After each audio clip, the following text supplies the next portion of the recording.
ప్రజాప్రతినిధి ముసుగులో ఉన్న భూ బకాసురుడు బొల్ల బ్రహ్మనాయుడు అని ప్రభుత్వ చీఫ్ విప్ జీవి ఆంజనేయులు ఆరోపించారు. అక్షర ముక్కరాని బొల్ల బ్రహ్మనాయుడు వేల కోట్ల అవినీతికి పాల్పడటం అతని క్రిమినల్ బ్రెయిన్ కు నిదర్శనమని ధ్వజమెత్తారు. అబద్ధాలను కూడా అతికినట్లు చెప్పడంలో బొల్ల బ్రహ్మనాయుడు ఆరితేరానన్నారు.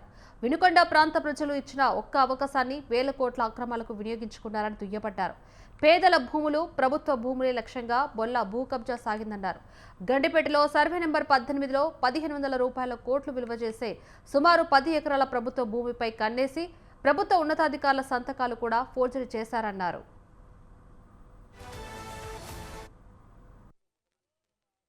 భూబకాసురుడు బొల్ల రాష్ట్రాలు వదిలి పారిపోయాడు. కాంచీపురంలో దొరికాడు. తెలంగాణ ప్రభుత్వాన్ని కోరుతున్నా, సమగ్ర విచారణ జరిపించండి. ఇలాంటి భూ కబ్జాలు గతంలో కూడా హైదరాబాద్లో చేశాడు. అక్రమ ఆస్తులు ఉన్నాయి హైదరాబాద్లో ఉన్నాయి, బెంగళూరులో ఉన్నాయి, వైజాగ్లో ఉన్నాయి, విజయవాడలో ఉన్నాయి, పల్నాడు జిల్లాలో ఉన్నాయి. అక్రమ ఆస్తులు బోల్డ్ ఉన్నాయి. భూ కబ్జాల చరిత్ర, అధికారాన్ని అడ్డం పెట్టుకొని 5 సంవత్సరాలు భూ కబ్జాలు, అడ్డొచ్చిన వాళ్ళ మీద అక్రమ కేసులు,